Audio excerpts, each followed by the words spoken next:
stay frustrating for a bit longer. The FAA letting our area's 3 big airports reduce the number of flights through 2025. Now, this is all because the ongoing air traffic controller shortage. It shows no signs of letting up. Fox 5's Richard Giacobas is at LaGuardia with what this means for travelers. One by one, jumbo jets took off into the puffy dark clouds tonight at LaGuardia. The good news, almost all of them are on time. But the busy summer travel season is just getting started. A month from now, things may look a lot different.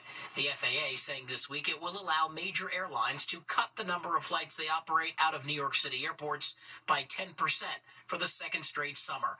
The decision causing concern for potential delays and higher fare prices. I actually got this flight for he and I for $150, 2 tickets round trip, and that would make me very sad. If it would make it impossible for us to come see my sister.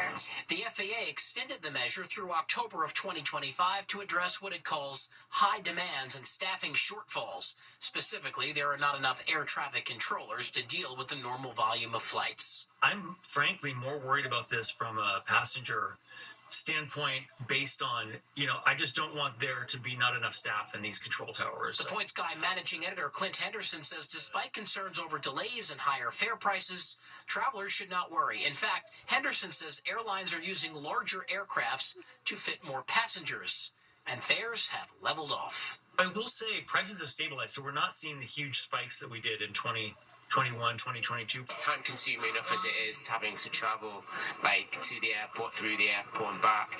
Any extra on top of that just makes it a really uncomfortable experience. Most major carriers say that less air traffic means less time trying to get those planes off the ground, even though summer storms halt just about every flight.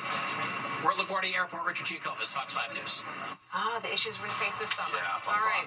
Meanwhile, athletes support